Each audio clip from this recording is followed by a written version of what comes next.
vamos allá. Yo- Un día más por aquí. Y hay una cosa que se me quedó pendiente. Bueno, se nos quedó pendiente a los dos, porque entre una cosa y otra nos despistamos. Y al final hubo algo que no explicamos y que un amigo mío ya me preguntó. Le digo, mira, pues ni yo lo sé, ¿no? Porque yo cuando creamos el podcast no sabía ni cómo llamarlo. De hecho, te pedí ayuda a ti y me dijiste, lo vamos a llamar Cuentos de la Luna Negra. Y dije yo, pues venga, pues eso mismo.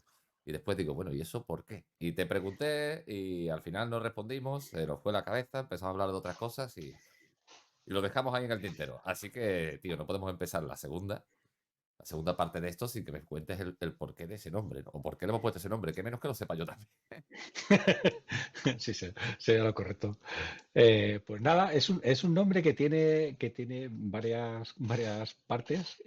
Una de ellas es que hay, de hecho, bueno, la luna negra es un término que se utiliza en astronomía y en astrología. En astronomía habla precisamente de cuando hay dos lunas nuevas en el mismo mes. Es un término que no tiene nada que ver con el nombre, pero que es una cosa que está ahí. Pero en astrología, Lilith la luna negra se llama también Lilith, es el nombre de una cosa que se analiza en astronomía para aquellos que creen en eso, que básicamente ni siquiera es un cuerpo celeste, sino que es un punto en la órbita de la luna, que representa un poco a la parte salvaje, rebelde, indomable, todo este tipo de cosas. Y tiene que ver, y de hecho eso sí que está muy enraizado con Aquelarre, que de hecho hay un suplemento que se llama Lilith en Aquelarre de la primera edición. ¿Cierto? Y eso tiene que ver con que Lilith es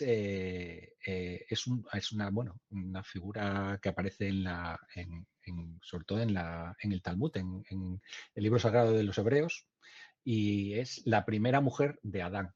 O sea, para los hebreos, antes de existir Eva, existió Lilith. Y de hecho, Lilith es un personaje que es mucho más completo en el sentido de que, de hecho, nace con Adán en términos de igualdad. O sea, del mismo barro se crean a Adán y a Lilith.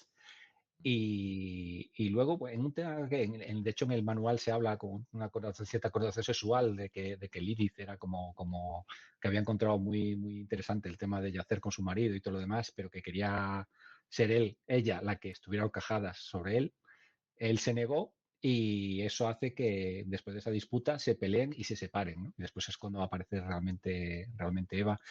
Y Lilith después es seducida por Lucifer y se convierte, de hecho, en una diablesa. De hecho, Lilith es una de las diablesas que aparecen en el manual y en toda la parte de señores del infierno. Es la archiduquesa de las Islas de la Culminación. Y pues eso, a mí me hace, o sea, me ha hecho bastante gracia en general ese personaje, ¿no? Esa primera mujer de Adán que luego, digamos, desaparece y se va para el otro lado y de hecho hay muchas hijas y muchas connotaciones con la descendencia de la Lilith original y los problemas que crea después a los primeros hombres. Y luego también, pues ese tema de la luna nueva y eso de que exista una cosa que influye en tu horóscopo, pero que ni siquiera sea un cuerpo celeste, sino que sea un punto así un poco extraño en medio no sé, me parece que todo así como muy sugerente. Y me pareció que todo podía encajar bastante bien con algo que hablara sobre aquelar. Sí, sí, a ver, cualquier nombre de cacique haga o que evoque un demonio o al maligno siempre queda bien en aquelarre, ¿no? Así que Mm. en este caso Lili, pues sí que depende de quién hable de este tipo de personajes, pues tiene un enfoque completamente diferente, ¿no? Pero bueno, está bien, ya por lo menos ya lo sé, ya sabemos a qué atenernos, ya sabemos el nombre, así que, bueno, no quiero perder más el tiempo y vamos a darle caña porque vamos a hablar hoy del capítulo 2. Porque, bueno, un día más, segundo capítulo. Yo no esperaba hacer ni un segundo, digo, con el primero igual nos quedamos aquí ya. Pero bueno, parece que a ciertas personas o a los pocos que lo hayan podido escuchar, pues les ha gustado el tema. Me han dicho, ¿cuándo es el siguiente? ¿Cuándo es el siguiente? Digo, tío, ya lo haremos. Sí. A saber tú si lo acabamos esto. Pero de momento lo haremos cuando podamos, cuando el tiempo nos lo permita. Y la idea es eso, la idea es ir haciendo bueno, la campaña, si podemos hacer la campaña completa de Drax y seguir viendo este doble enfoque. Así que bienvenido a este segundo capítulo. Un servidor, eh, Lolo al habla y, por supuesto, el magnífico Tanis. ¿Qué tal, Tanis? ¿Cómo va la semana? ¿Todo bien? ¿Todo correcto? Pues nada, aquí estamos, con muchas ganas de ver cómo van las desventuras de tu grupo, que las mías más o menos ya las tengo claras. Bueno, las mías están todavía están sufriendo, porque estamos en la recta final, pero han vivido de todo. Algo, Tanis, porque claro, la última vez, aunque estuvimos un ratazo hablando largo y tendido del primer capítulo y de Drax en general, del sistema, etcétera, etcétera, etcétera, pero algo que antes de empezar a meternos en lo nuevo, algo que quieras añadir, algo que se te olvidara, por comentar un detallito. Oye, se me olvidó comentar que el personaje tal hizo esto y fue súper importante. No sé, cualquier cosa que se te ocurra, porque yo sí que tengo un par de detallitos que añadir antes de meternos en barrena. Pues nada, lo más que se me había dado cuenta desde el principio fue el tema del nombre del podcast, pero eso ya está solucionado. Anda. Y lo he hablado con los jugadores y tampoco me han comentado nada, o sea que supongo que más o menos debe estar bastante fiel a lo que pasó. A lo que te acuerdas que pasó, ¿no? Porque eso es De otra. hecho, Hace tiempo ya y. de hecho lo han oído todos y todos han tenido algo que decir sobre el asunto, pero vamos, no, nadie parece recordar nada que no se Claro. encuentre en el podcast. Ujú. Vale, pues estupendo. No, yo sí tengo un par de detallitos que añadir, porque, bueno, nuestras historias al comienzo no tienen nada que ver, son completamente diferentes y dispares. La mía tenía ese toque sobrenatural que yo dije que, bajo mi humilde y cuñadeo punto de vista, pues me parecía demasiado sobrenatural, demasiado, no sé, me pareció una aventura demasiado fuerte de principio, pero claro, eso es para mí. Igual hay otro grupo de jugadores que les gusta ese rollo y lo disfrutan, ¿eh? Pero para mi grupo y para mí fue un poco demasiado gore. Pero sí que un pequeño detalle es que este personaje, esta Caridad, que aunque es la misma persona, tiene dos enfoques diferentes en tu inicio y en el mío. Caridad, se me olvidó mencionar que, bueno, el maligno, cuando hace ese pacto para saber o poder hablar con su hijo, eh, bueno, pues le da como una especie de anillo o algo así, que es con el que puede levantar a los muertos, entre comillas. Y ese anillo lo pueden llegar a coger los jugadores.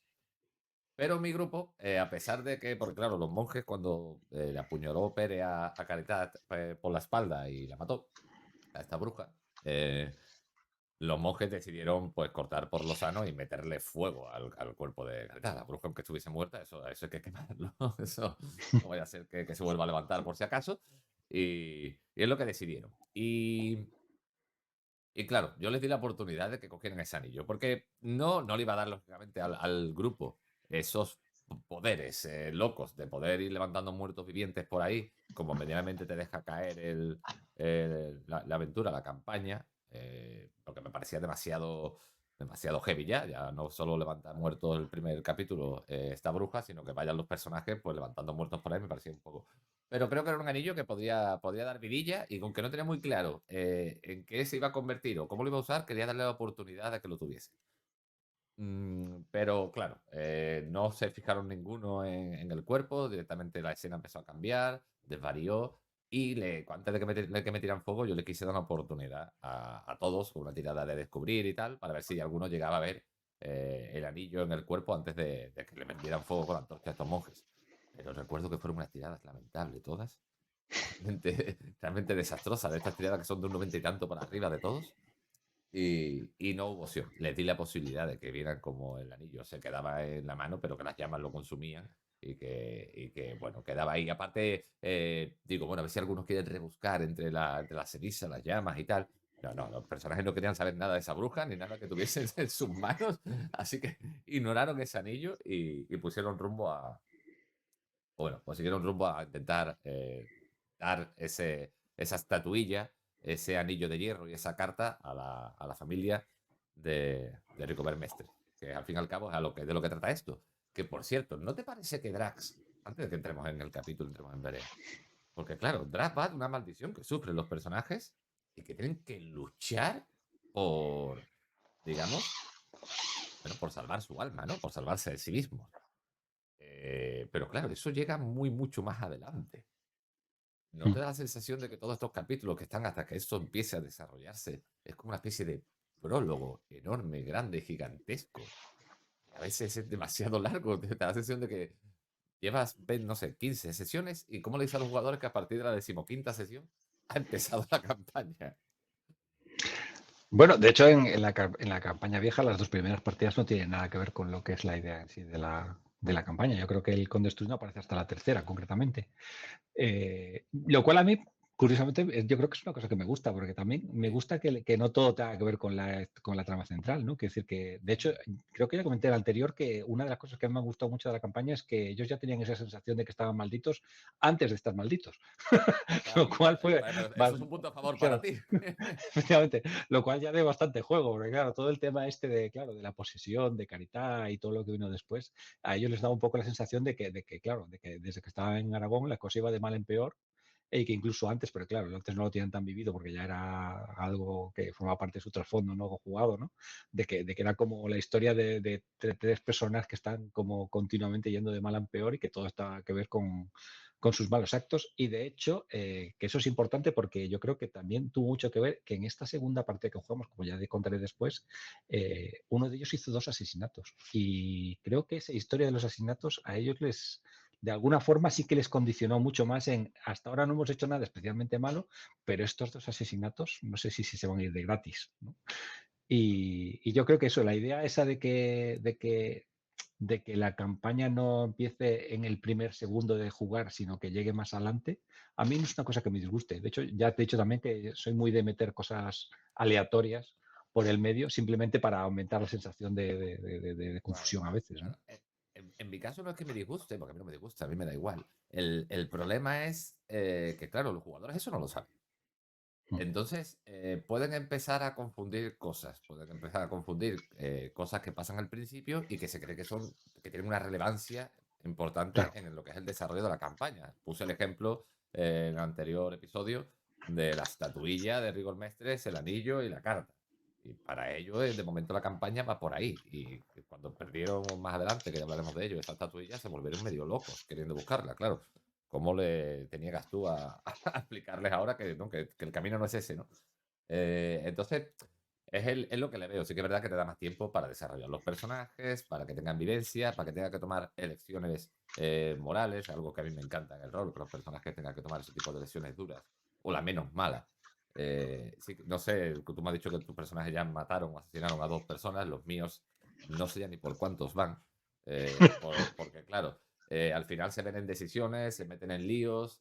Antes de que me mates tú, te mato yo. Y cuando se dan cuenta, ellos intentan. De hecho, el personaje de Mateu, que es el que interpreta a Teresa, que es un bonachón, un personaje que es muy buena persona, y se está viendo que no puede llegar a cumplirlo, ¿no? Que después se ven decisiones que no conllevan, ¿no? Han tenido que asesinar, bueno, ya iremos viendo, pero a todo tipo de personas, incluidos niños. Así que el tema es duro en mi grupo y al final, bueno, el tiempo les corrompe, pero claro, son muchas, muchas vivencias y yo creo que aunque está bien que haya un prólogo, para mi gusto es demasiadas cosas que pasan antes de que empiece la campaña. Pero, a ver, no lo veo mal, pero para mí quizás se me hace un poco largo en ese sí.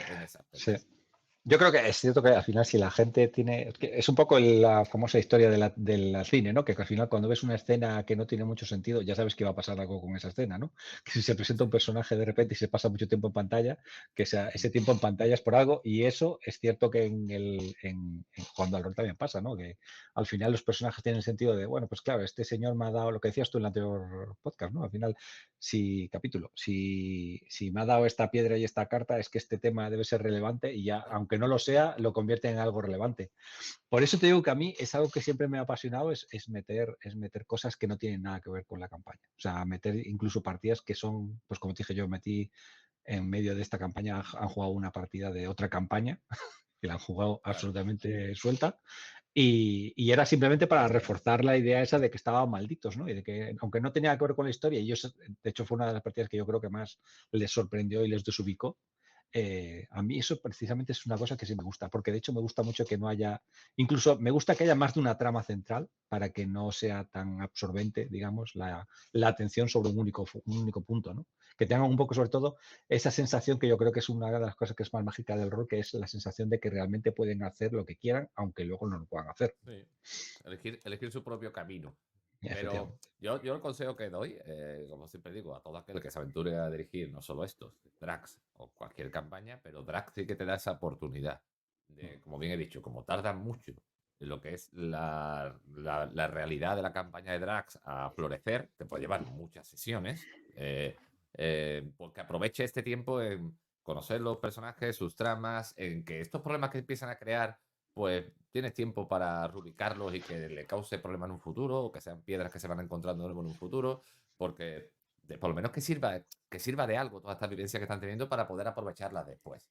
Porque si no, se queda en algo en que si no lo aprovechas bien y no lo tiras a la cara en sesiones más adelante a los jugadores, sí que pueden llegar, cuando ya se llega a Barcelona, que todavía queda mucho, pero sí que puede llegar allí y decir, bueno, y no sé, todo lo que hicimos antes de llegar aquí o de que empezara esto, no ha valido de nada, ¿no? Si no tiene ningún tipo de repercusión, aunque sea en los personajes, en los jugadores, en los que se encuentran, en lo que viven, pues habrán jugado aventurillas sueltas que en ese caso te las puedes hasta ahorrar si quieres. Claro. Sí, es eso, es que ellos tengan la oportunidad de conocerse entre ellos antes de que empiece ya, digamos, a pillarles el toro y también un poco para que, yo creo que como director, para que tengas un poco la posibilidad de ver cosas que digamos que se te escapan un poco en la creación de personaje, ¿no? O sea, pues lo que te contaba yo, pues si un personaje asesina a alguien, tú a lo mejor ni tienes ni idea de que ese personaje puede tener digamos, esa capacidad de matar a alguien a sangre fría, ¿no? Pues llegado un momento dado, y eso evidentemente también va a condicionar mucho el tono de la campaña, ¿no? Sí, además mi grupo, por ejemplo, era un grupo totalmente unido. Imagínate, compañeros de guerra, Mm. compañeros de batalla. Era un grupo unido y que estas aventuras iniciales les sirvió no solo para conocerse, lógicamente, entre ellos, sino para, bueno, empezar a tener diferentes visiones morales y decisiones que tomar y crear conflictos internos, que después más tarde explotaron, que ya veremos. Pero bueno, vamos con este segundo capítulo. En este caso, aquí en la nueva versión de No Solo Roll, eh, si no leo mal, como siempre viene como en latín, Visol Donum.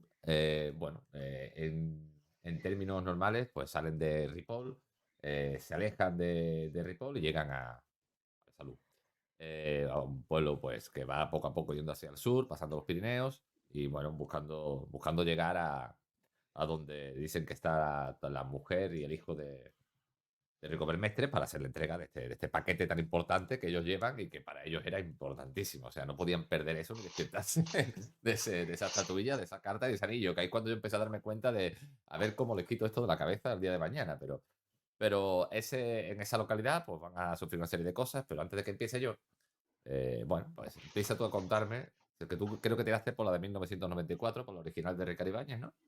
Continuaste por ahí. Sí, sí, yo en principio fui fiel quitando los añadidos que comenté en el anterior capítulo, fui fiel Ujú. totalmente a la campaña antigua, de forma que la segunda partida en este caso es el Pacto, que además es una partida que el otro día no creo que no lo dije de quién era, pero la primera partida, la Cueva de la Bruja, es de Jaume Roig, pero esta segunda es de alguien mucho más conocido para Pero los la Cueva veteranos, de que la es de Miguel. Bruja, que no sé si lo comentamos, pero eso en verdad es una aventura que salió, ¿no?, en una revista Sí, sí, líder sí, o algo sí. así, puede ser, ¿no? O Sí, sea, es una cosa efectivamente, sí, antiquísima que la es cogieron un ahí y refrito. dijeron, la vamos a meter aquí Sí, de refrito, que está muy de refrito. Antes de que estuviesen de moda en los videojuegos, ya sí. estaba de moda en el rol. Sí, pues la segunda es El Pacto y el autor es Miguel Aceituno, que sí que es alguien muy, muy conocido, sobre todo pues, en el viejo yo creo que era pues, uno Sí. de los clásicos clásicos de todos. Y es una partida que de hecho es bastante posterior porque de hecho no el grupo realmente teóricamente no se para en Besalú más de lo imprescindible, sino que continúa más allá. De forma que la segunda partida es en algún sitio, un pequeño pueblecito en Navata, que es como un pequeño pueblo de apenas 15 casas que está en el camino entre Besalú y Figueres. Y no sé, ¿quieres que te cuente ya cómo va o empiezas tú? Sí, sí, sí, ve contándome cómo fue tu segundo capítulo, tu experiencia con tu grupo y después tiro yo. Lógicamente, cualquier duda que tengas te la intentaré ir preguntando. Ok, vale, en la partida realmente la partida empieza cuando los jugadores abandonan Ripoll después de la partida anterior. En Ripoll se encuentran con un comerciante que ya había comentado, con Joan de Sabastiada, que les pide que le ayuda a cambio bueno, que les pagará a cambio de ayudarles. Comienzan su viaje, se saltan Besalú y en el camino, de hecho a 30 de diciembre, llegan a ese pequeño pueblo de Navata. Y esta es una de esas partidas de aquelarre que digamos que tiene el espíritu del aquelarre de toda la vida, que es el de la dualidad entre si lo que estoy viendo es racional o irracional, ¿no? Pero Ajá. en este caso yo creo que juegan un poco con lo contrario, porque normalmente yo creo que en aquelarre es muy normal que algo que parece racional, es decir, algo que puede tener una explicación más o menos lógica, finalmente acaba teniendo una explicación que es irracional, ¿no? O sea, que Sí. está creado por A mí, algún tipo de a mí son las hechizo. aventuras a mí son las aventuras que me gustan. La que termina la aventura y tiene las dos vertientes y no queda claro. Claro. Pues en esta es justamente al revés. En esta, la sensación que tienen los personajes durante todo el tiempo es que está pasando algo irracional, pero la explicación finalmente es racional, que es lo curioso. Claro. Entonces, yo creo que esta partida es una partida muy bonita para crear una atmósfera como de que algo está pasando y que se te está escapando y que la gente aquí no es muy normal y que cosas por el estilo, que en mi caso además viene en contraposición porque la primera partida también era en un pueblo en el que a priori la gente era súper amistosa, súper agradable, en el que no costaba demasiado conseguir que alguien te acogiera en su casa por unas monedas. Y yo la sensación que intenté crear en esta partida, que de hecho creo que funciona bastante bien, fue la contraria. Es decir, llegaban a un pueblo en el que la gente ni siquiera al cambio de unas monedas quería dejarles entrar en su casa, que la gente los Ajá. miraba un poco suspicazmente, que parecía que claro, pasaban cosas, que al final un tipo les dejaba por unas cuantas monedas dormir en el establo, no en la casa, evidentemente. Eh, y la partida realmente se desencadena cuando después de pasar la noche se despiertan y ese tipo al que vienen acompañando, Joan de Sebastiada, ha desaparecido.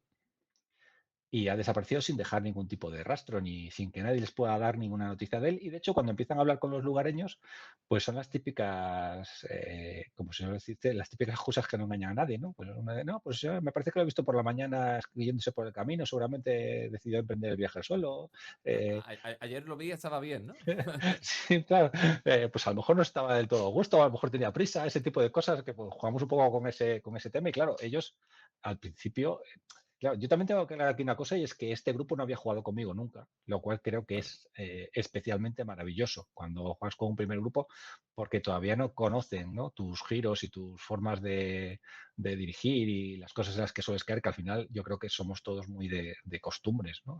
Pues eso es lo que digo Sí. yo de que te gustan crear historias dentro de historias y la confusión y todo esto que a mí me gusta mucho, pues yo creo que evidentemente cuando juegas con un grupo que no te conoce, esa confusión es todavía más gozosa, ¿no? Porque no te lo esperas, ¿sabes? Tú piensas lo que decía Claro. antes, tú piensas que todo esto que está pasando tiene que ver con una historia y esperas Es que más, tenga una continuidad. claro, ¿no? Y que es más fácil que ellos se sorprendan contigo y que tú te sorprendas Efectivamente. con ellos. Claro, entonces, bueno, pues eso, hicieron unas pequeñas pesquisas, ellos evidentemente no tenían nada claro que esa idea de que se pudiera haber ido andando después de pedirles apenas unos días antes que los acompañaran por miedo a lo que podía pasar en el camino, se pusieron a investigar y lo único que sacaban en claro es que cuando presionaba mucho a alguien, enseguida les decía, pues si tenéis dudas, lo mejor es que vayáis a hablar con Joffrey. Y entonces, bueno, empezaron a darse cuenta de que el Jofre este, que no era nadie o sea, no es que fuera el alcalde ni es que tuviera algún tipo de posición especial sobre los demás, parece que era un poco el que realmente manejaba los hilos, ¿no?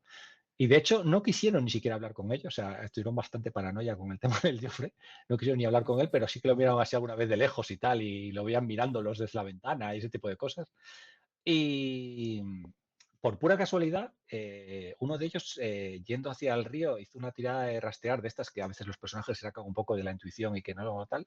Sacó un rastro en el que veía que dos personas arrastraban a una tercera y de una tirada absolutamente casual decidieron seguir ese rastro. Entonces fueron sacando buenas tiradas, llegaron al bosque, del bosque al río, fueron remontando el río, de repente se encontraron a dos tíos que estaban como de guardia en una pequeña cabañuela fuera muy fuera del pueblo y como si estuvieran custodiando algo. Entonces se fueron a por ellos y tuvieron la típica escena de os cogemos por sorpresa, vosotros sacáis las armas, pero nosotros somos más, vamos a hablarlo, saca una buena tirada, bueno, si entregas las armas no te va a pasar nada, el otro tampoco tiene nada que perder ni nada que ganar, tampoco se quiere jugar la vida, entonces tira las armas y abrieron la cabaña y se encontraron a John de Sebastián allí hecho pues un pequeño salchichón, ¿no?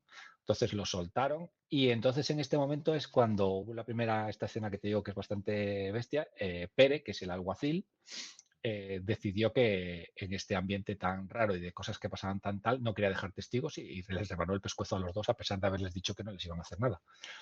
Y recuerdo las caras además de sus dos compañeros que lo miraban como diciendo, joder, los has Va- degollado. vaya compañero, el amigo Pérez, ¿no? Sí, sí, fíjate de esto y tal.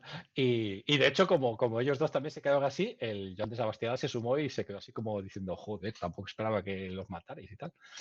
Claro. Y de hecho, la partida prácticamente se acabó ahí porque decidieron poner los pies en polvorosa. Es decir, ya no quisieron ni hablar con nadie más, ni saber nada de nada. Echaron a correr por el río con Joan de Sebastián hasta llegar al camino. Y me acuerdo que de hecho se saltaron el siguiente pueblo para que si Ajá. los iban buscando no los encontraran, ¿no? O sea, que tenían realmente una sensación de algo está pasando realmente malo, malo, malo, malo aquí. De forma que su Claro. aventura acabó ahí. Y la aventura tradicional, la justificación es que este Pere, Ujú. cuando la peste llegó a Navata, y les convenció de que se podían salvar de todo el tema de la peste y de todo demás, porque él había hecho un trato en un cruce de caminos con el demonio y este le había dicho que si sacrificaban a alguien en su honor, les salvaría de la peste. Ajá. Quiso la casualidad de que no hubo peste en Navata y entonces la gente dio por bueno que el tal el Joffre tenía algún tipo de Ujú. acuerdo con el maligno y los podía salvar y entonces decidieron pues lo que dice el título, o sea, el pacto, o sea, decidieron que eso era un pacto que si seguían manteniendo les iba a mantener a salvo de cualquier tipo de problemas y de hecho pues de vez en cuando pues una persona que pasaba por el pueblo, pues para no tener que matar a alguien del pueblo, mataban a alguien que pasaba por allí. Y eso es lo que le había tocado a Jan. Y de hecho, si hubieran, digamos, si no hubieran optado por esta solución intermedia, que no está muy bien contemplada en el modo de encontrarlo y todo lo demás, pues hubieran visto por la medianoche que todos los habitantes pues llegaban allí con una especie de máscaras, hacían una especie de, pues, lo típico de ritual. Y bueno, Claro, pues si no eran espabilados, pues acabarían matando al bueno de Joan ajá. y, bueno, la idea también es un poco que queda un poco a juicio un poco del máster, ¿no? Pero la idea un poco de esta partida es que si realmente no, pues eso, que si realmente no llegan no hacen el pacto, digamos, entre comillas, pues seguramente el tal Joffre pues acabará muriendo pues por sus propios convecinos, que también estarán un poco cansados de toda esta historia del pacto y de la sangre y todo lo demás. Porque, porque los jugadores se pueden llegar a convertir en víctimas de todo este asunto. Claro, aquí yo creo que es un final un poco abierto, ¿no? Pues se supone que ese pacto va a haber por la noche. Yo aquí intenté ser, claro, cuando lo planteé, yo dije yo, bueno, pues yo creo que si ellos ya han llegado a este punto, que ya lo han hecho varias veces, alguien va a morir. Entonces, Claro. lo ideal es que sea Joan, porque ya lo tienen un prisionero, pero si los intentan salvar, evidentemente no los van a poder dejar de ir. Entonces, si la cosa se pone muy turbia, yo contemplaba incluso la posibilidad de que los mataran a todos. Pero sí tenía muy claro que si conseguían de alguna forma librarse ellos y Joan, el que iba a caer es Joffre, el tal, porque yo creo que también es lo justo, quiero decir que pues eso, Claro, que puede pero que ser. no te lo deja claro el módulo, ¿no? Es algo que te deja ahí un Pues poquito la aventura, porque es que lo que esto es muy ponen, típico, lo que pone en la aventura perdona que narre. es que si se libra del combate y se queda solo, será encontrado la mañana siguiente muerto, quizá de frío, quizá de ira, quizá de algo peor. Eso es lo que pone el módulo. Ajá, ahí te lo deja ahí. Pero yo creo que me parece más gozoso la idea de que ya si se ven en la necesidad de matar a alguien, que los lugareños decían matarlo a él. Es que sí, me parecía un final más para este tipo de tal. Pero claro, lo bonito de este asunto es que es lo que te digo yo, que Joffre no es un servidor del maligno, sino que es un farsante, ¿no? Que es decir, que al final no había tenido ese encuentro, ni Claro. había hecho ese pacto, ni nada por el estilo. Claro, pero veo que por lo que me cuentas, porque esto pasa también en este Drax, en el que ando yo, en el de No Solo Rol, y pasan muchas aventuras. Me pasa mucho con las aventuras para Aquelarre, casualmente. Me pasa con otras aventuras de otros juegos, de otros sistemas. Pero de estas cosas que te deja ahí un poco, que parecen textos muy pequeños, semillas, pero después no te las desarrolla y no te Sí, las termina. O sea, hay que advertir de que este Drax, al menos para mí, es una aventura que requiere en determinadas aventuras de cierta preparación. Si no eres un director sí, con sí. determinada soltura o experiencia, porque al final te suelta eso, semillitas así, en plan de, esta es la trama y a partir de ahora la solución y lo que siga ocurriendo, búscate la vida un poco, ¿no? Y que no es algo que venga muy mascadito, que no es que te digan, oye, pasa esto, después esto, puedes ver estas dos vertientes y las dos vienen muy bien desarrolladas, dependiendo de lo que elijas. No, no, no, no. Tú un par de semillitas por ahí y apáñatelas. Y De veo que hecho, sí, que están haciendo trabajo. esta aventura es una hoja por las dos caras. O sea, eso es lo Claro, que ocupa en su totalidad. Entonces, yo creo que sí que te da juego pues eso, para, digamos, plantearte como, pues eso, por ejemplo, a mí, por ejemplo, cuando empezaron con el tema de la tirada de rastrear, que se suponía además, porque lo ponen o sea, aquí fue justo, que lo ponen en la propia aventura, que se lo habían llevado hacia el río, cuando él se fue a Mayar y todo el rato, dije yo, bueno, pues oye, si el rastro está ahí y lo sacas y realmente existe la posibilidad, digamos, de ir por el medio y evidentemente este hombre está en algún sitio, o sea, que decir, no claro. estaba por agua hasta que llegue el tal. Pero sí me gustó mucho porque ellos sí que se fueron y de hecho estuvieron mucho tiempo hablando de esta aventura y del tal Joffrey y de qué iba todo este tema y si iba a haber alguna venganza posterior y tal. Entonces, el hecho de que quedara un poco así como en suspenso todo y que había pasado realmente y porque eran todos tan raros y qué querían hacerle a Joan y todo eso, porque de hecho es que ni siquiera llegaron a interrogar especialmente a los dos tipos estos, o sea que se fueron bastante con las ideas muy vírgenes sobre lo que estaba pasando, ¿no? Entonces, sí que es una partida que todavía durante un tiempo estuvo como por ahí coleando de si se podía sacar alguna conclusión o no de lo que había pasado y de eso si volvería en algún momento y cosas por el estilo. Claro, no, es lo bonito al fin y al cabo, cuando también se queda ese cierto misterio, ese halo de misterio, se queda ese halo de misterio también sobre, oye, ¿hemos tomado la decisión correcta? Es decir, hemos matado a estas dos personas así de forma gratuita, ¿realmente eran peligrosos? ¿Nuestras vidas corrían peligro en ese pueblo? ¿O al final no? Claro, como no se ha descubierto todo, pues me lo imagino un poco en ese plan, ¿no? Sin saber muy bien si obraron correctamente o no. O ellos tenían muy claro que esta gente tenía que morir y que no eran trigo Yo, limpio. yo creo que ellos tenían muy claro que Joan iba a morir y que no había hecho nada. O sea, quiero decir que tenían claro que hasta de momento, en ese punto, pues evidentemente hay una situación de maldad clara en las intenciones del pueblo, por lo menos. Sabían que había algo raro porque lo que sí se dieron cuenta es que estas dos personas eh, que no, aunque no las interrogaran, sí sabían que ellos tenían miedo a algo. ¿Sabes? Es decir, que no era maldad por maldad, sino que era algo que ellos temían. Entonces, eh, tenían esa sensación de que pasaba algo muy malo y yo creo que siempre lo atribuyeron a algo malo del tipo, pues eso, el demonio, algún tipo de criatura irracional muy bestia o algo estilo, como si el pueblo trabajara para alguien, digamos, ¿no? No como Claro, si fuera una cosa del pueblo. Entonces, bueno, sí, fue interesante por eso, porque al final, pues eso, de una cosa, de un farsante, al final se creó toda una sensación de lo que te decía antes, del tema de estamos malditos, de siempre nos pasa a nosotros este tipo de cosas, que evidentemente la respuesta fácil es esto es una partida de rol, siempre van a pasar cosas, porque si no, claro, claro, pero evidentemente bueno. sería un poco los sims, pero que sí, a ellos sí que les, de hecho, yo estoy seguro que cuando escuchen este segundo capítulo, van a decir, joder, pues mira, fíjate, una partida que a priori no tenía nada que ver con la trama y que tampoco había nada ahí más allá del tema del farsante y de todo demás, Claro, que fue irracional, ¿no? Yo creo que eso nunca les ha quedado del todo claro.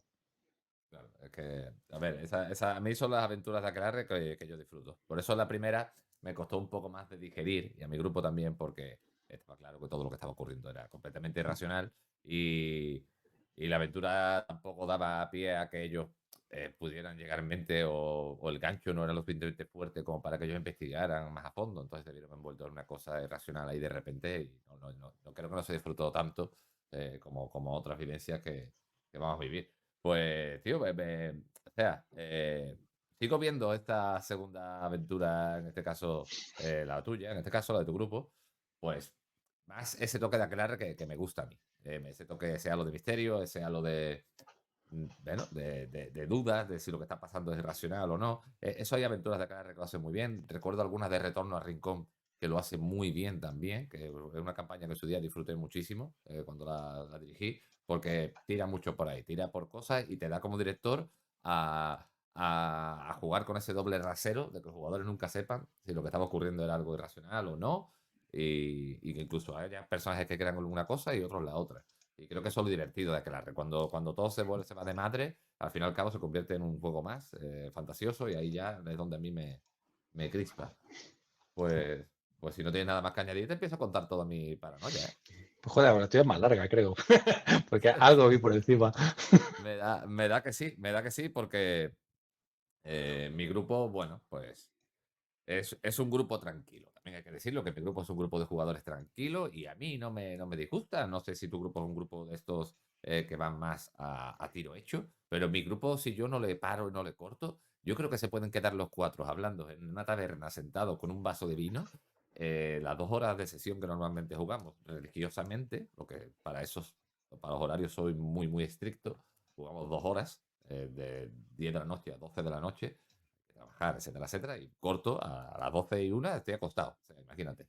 Entonces, pero claro, como no los corte muchas veces, ellos se ponen a ir a hablar y la aventura de la campaña no avanza, o sea, se ponen a discutir, a contarse sus historias, y entonces somos un grupo que avanza a veces despacio, pero bueno, lo disfrutamos así también, ¿eh? Que haya cada cual lo disfrute como pueda.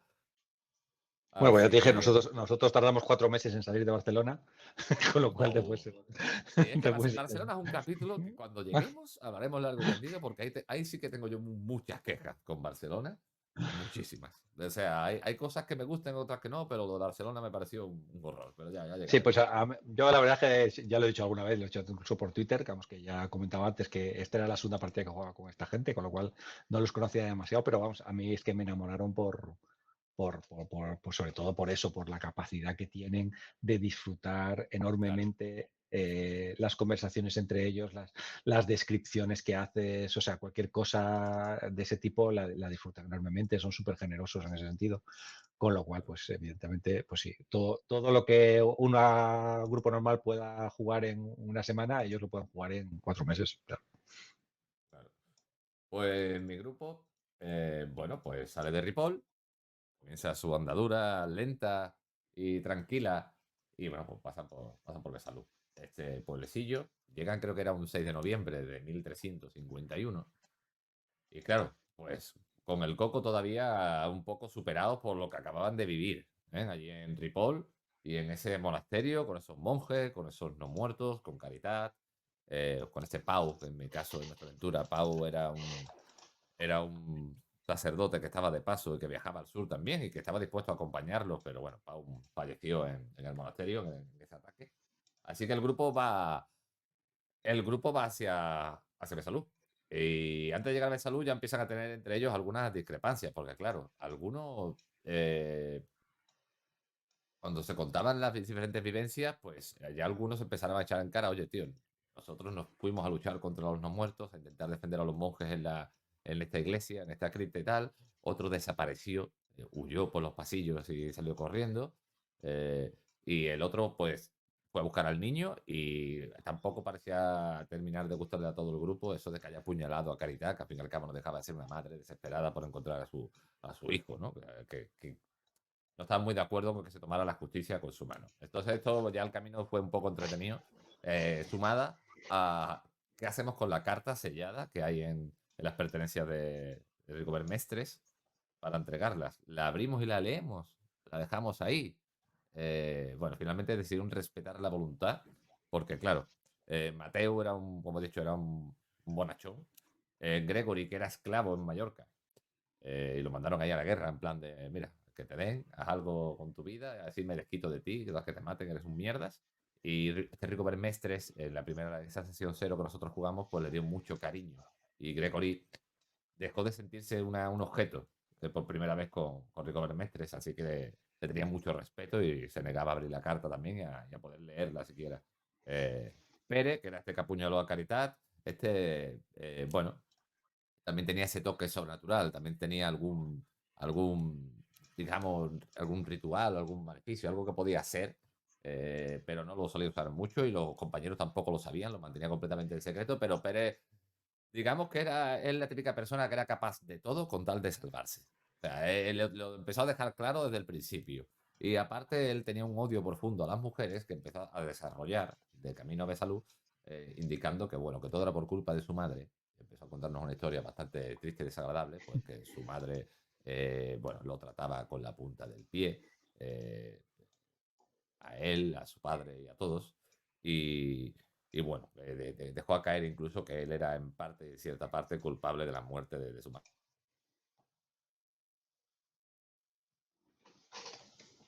Claro, y a mí a darme herramientas. A mí empezó a darme herramientas y a darme cosas. Y Andreu, pues era este escriba, como bien dije, que tomaba las notas. Y Andreu, digamos que era muy desconfiado de todo y de todos. Era el típico desconfiado del grupo. Si viene un PNJ de repente a saludarme, bueno, ¿tú quién eres y por qué vienes aquí?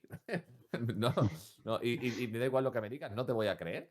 Y aparte era un tío que, por uno de los rasgos que tenía, era malentonado, ¿no? A la mínima que podía entraba en bronca con el que sea. Así que llegando a Besalú, pues se encuentra, bueno, pues un pueblito que está de fiesta, que está completamente de fiesta, esta villa de Besalú, porque parece que el hijo del conde, Bernat, bueno, pues el conde que es Guillem III, pues Bernat hay una gran fiesta en su honor.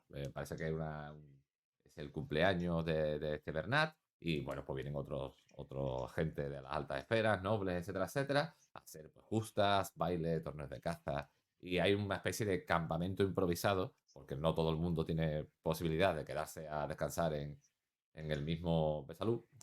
Pues bueno, con guardias de todo tipo, la nobleza, en fin. Una fiesta que van a empezar en breve. Mercaderes, o sea, Besalú es una fiesta. Cuando ellos llegan, y llegan felizmente a una posada que, bueno, que parece que tiene un rinconcito, el típico rinconcito para poder hospedarlos allí y descansar, allí tirado bueno, entre algunas mantas, en un rincón, junto con montones de gentes más, viajeros. Y claro, cuando hay fiestas y hay mucha gente, también se une lo peor de cada casa, ¿no? Gente que va a intentar ganarse la vida robándole a otro o haciendo trabajillos sucios, como se suele llamar. Pero, si recordamos un poco, yo en la primera sesión, para utilizarla en la sesión cero, perdón, metí a Justriditz como compañero de ellos, que era este hombre que solo tenía 3 dedos y que era compañero de guerra, pero que su hermano, como mercenario, combatía en el bando ganador.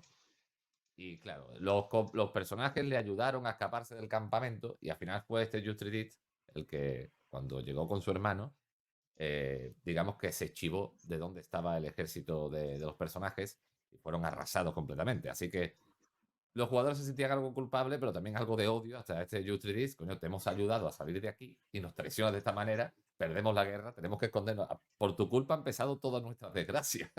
Entonces, claro, que en esa guerra, por cierto, es importante recordar, bueno, pues murió este señor, rey bueno, de Mallorca y bueno, su señor, al fin y al cabo, el temerario, como lo conocían, ¿no?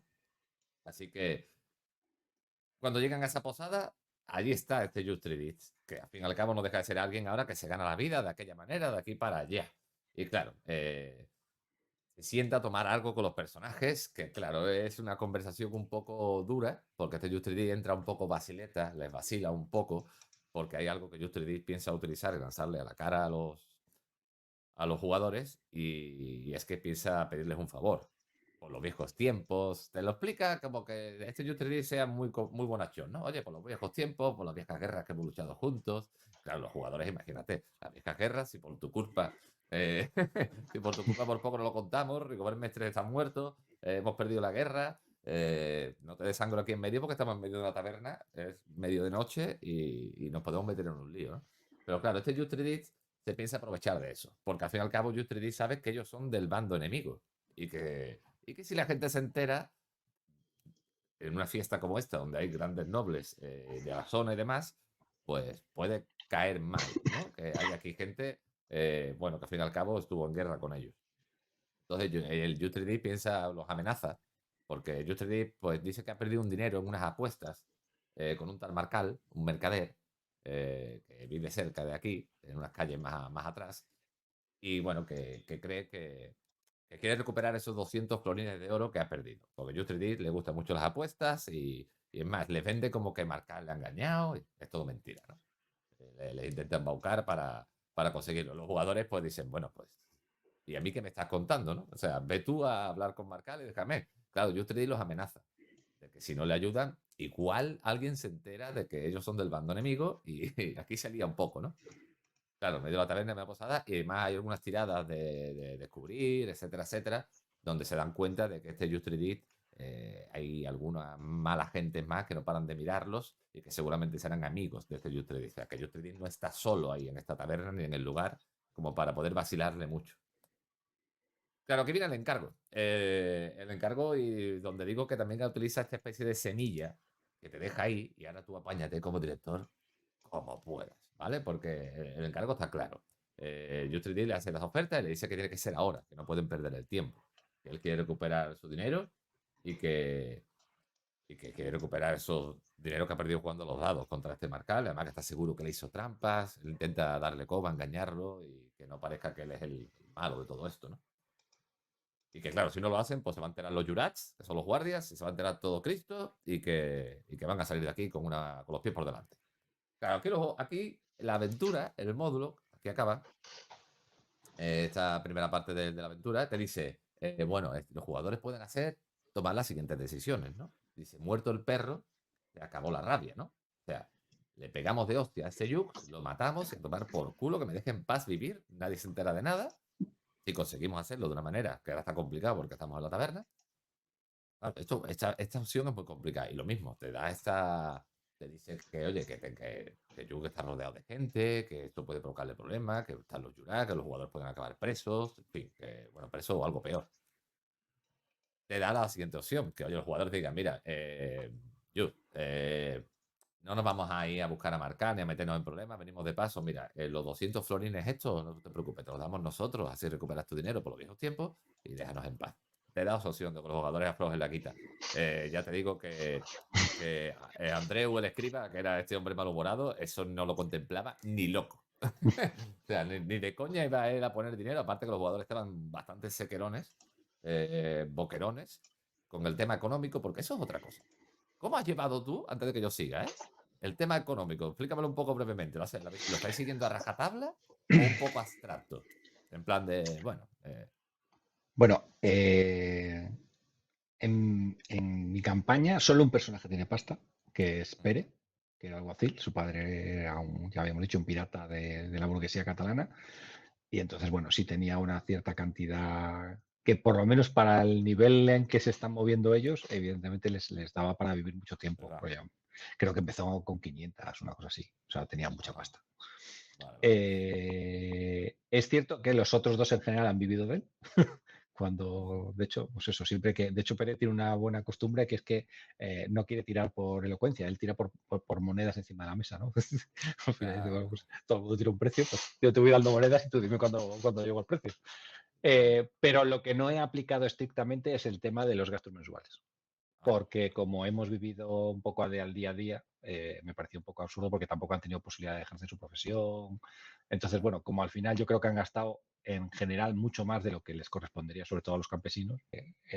Viviendo con el burgués, los campesinos vivían muy por encima del nivel que les correspondía, con lo cual no he aplicado estrictamente las normas porque no tenía mucho más sentido más allá de si el burgués gastaba o no, que estaba gastando muy por encima de lo que le correspondía también, con lo cual pues esa parte nos la hemos obviado hasta llegar a Barcelona. Y ahora a partir de Barcelona, pues ya veremos. Lo que pasa es que a partir de Barcelona, como también van a estar casi todo el tiempo embarcados o prisioneros o tal, tampoco sé si lo voy a llegar a aplicar en algún momento, la verdad. Claro.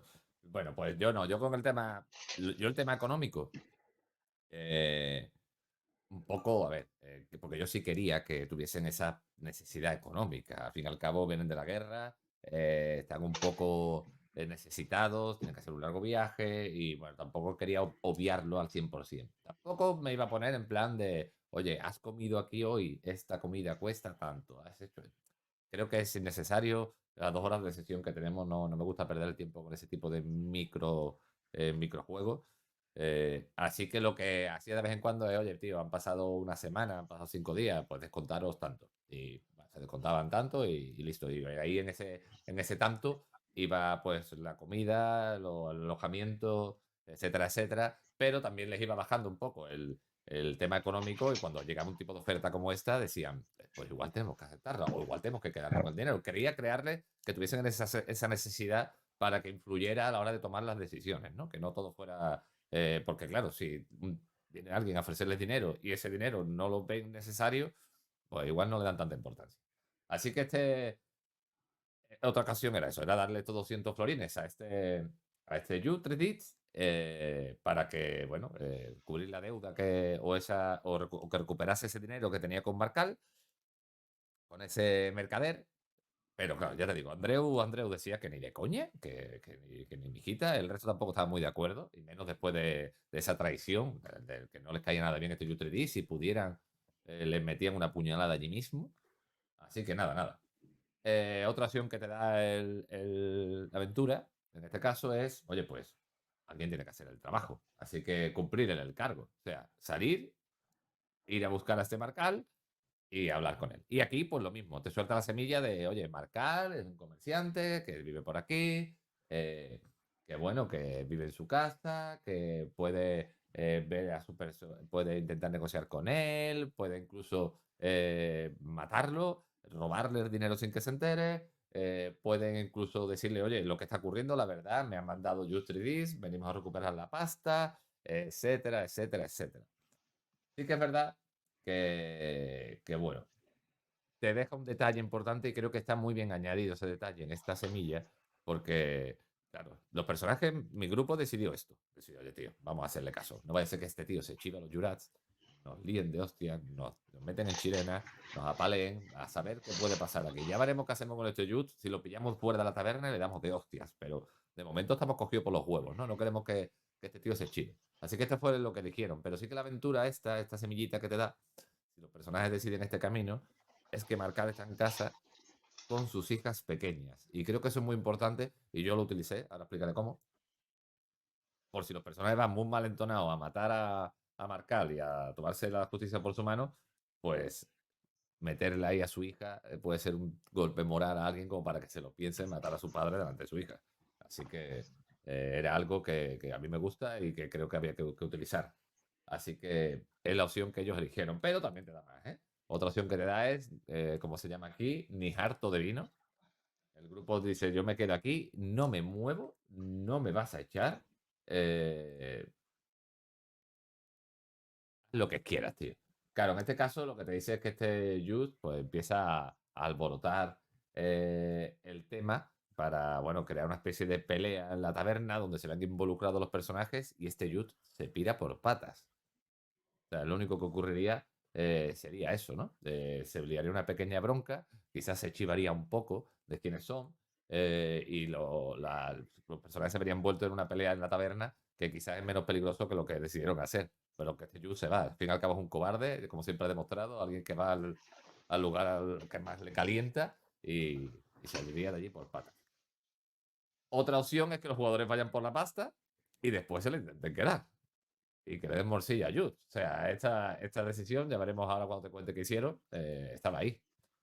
Y otra opción es que los personajes digan, mira, vamos a avisar a los jurats de que usted me está aquí un poco, bueno, extorsionando de aquella manera y a ver qué deciden ellos. Eso, pues, mis personajes ni contemplaban esa opción de chivarse a los jurats. Pero sí que es verdad que el módulo, a modo de Sevilla, te da todas estas posibilidades. Te la deja ahí, pero como siempre digo, no te las desarrolla al 100%. Por ejemplo, mi grupo decidió ir a casa de Marcal y bueno, no te dicen cómo se puede entrar en la casa, si se pueden colar, llamando a la puerta, qué pasa si esto. No te lo desarrolla al 100%. Por eso digo que hay cosas que tienes que tener medianamente preparadas para que no te cojas de sorpresa, porque el módulo te puede dejar vendido más de una vez en este aspecto.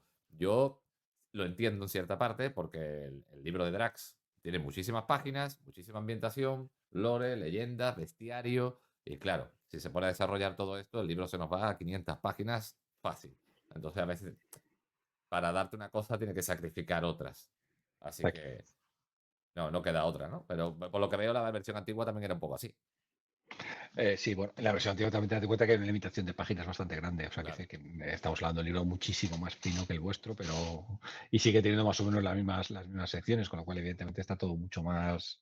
Pero bueno, yo creo que en general todas las aventuras que hay publicadas de Joke Internacional siguen un poco ese esquema, digamos, no espectacularmente desarrollado, ¿no?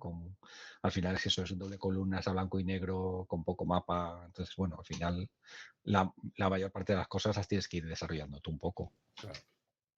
Pues, bueno, pues mi grupo dice, venga, va, vamos a hacerlo, no queda otra. No quiero que este tío se chive, no quiero verme en problemas, vamos a ir a hablar con este mercader y tal. Y mientras el grupo va a buscar la casa de este mercader, claro, empiezan a hablar, oye, ¿cómo vamos a afrontar esto? O sea, vamos a hablar con el mercader por las buenas, atada en la puerta, le damos de hostias, que afloje el dinero, nos piramos. Claro, el grupo decía, oye, pero nos piramos, pero nos tenemos que ir de aquí, porque se nos va a tirar los juras de encima en 0,2. Claro, había un tema que no sabía muy bien cómo afrontar esto. Entonces, cuando llegan a la casa, en una casa un mercader, así que yo lo vendí como una casa, incluso hasta que tenía 2 plantas, una buena de las pocas que había allí, que era una casa de gente de bien, ¿no? Andreu, que era este desconfiado y este escriba, dice, yo me quedo aquí fuera, yo vigilo por si vienen los jurados o viene alguien por los callejones, porque ya era de noche, yo os aviso, usted intentar colarse en la casa y tal. Y claro, el resto del grupo, pues más o menos acepta y encuentran una puerta abierta, lo típico con una tirada de suerte, todas estas cosas pues, tienes que ir sacando de la manga para que la cosa coja ritmo. Los personajes se cuelan por la, por la ventana, empiezan a entrar, empiezan a ver si encuentran el dinero, y si encuentran el dinero se van pirando, y si nos encontramos con Marcal, pues ya estamos aquí, tío. Esto hay que solucionarlo. Así que empiezan a adentrarse y efectivamente yo hago que se encuentren con Marcal, pero Marcal, ellos no saben nada de que está con sus hijas, ni mucho menos. Yo lo meto, introduzco a Marcal al fondo de un largo pasillo en la primera planta, y Marcal está hablando con alguien. eh, Incluso no me acuerdo, pero creo que lo puse a hablar porque Marcar creo que era árabe, así que creo que lo puse a hablar como medio en árabe y tal. Eh, claro, ellos no sabían con quién estaba hablando Marcar, porque estaba hablando con alguien que estaba en el interior de una habitación y los personajes no tenían ángulo como para verlo.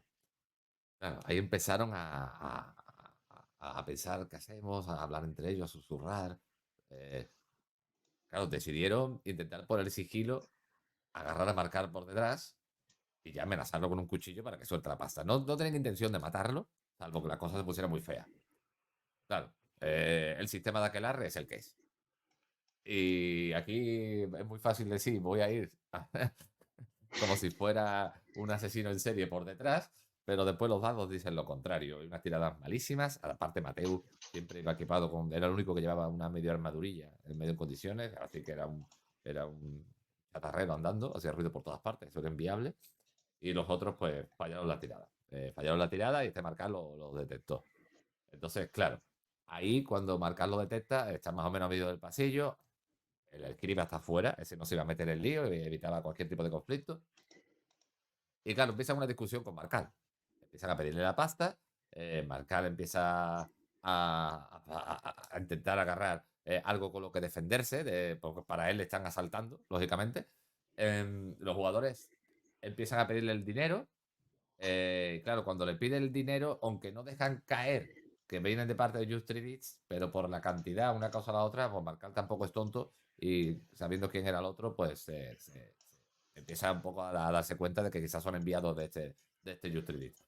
Yo cuando vi que los jugadores, porque Marcal en un momento no quería intentar, bueno, llegar a un tipo de acuerdo, hablar con ellos, frenarlos y tal. mm, Cuando vi que los jugadores estaban a punto de lanzarse, metí a la niña. Ahí fue cuando saca a la niña por la puerta del pasillo, papá, papá, ¿qué ocurre aquí?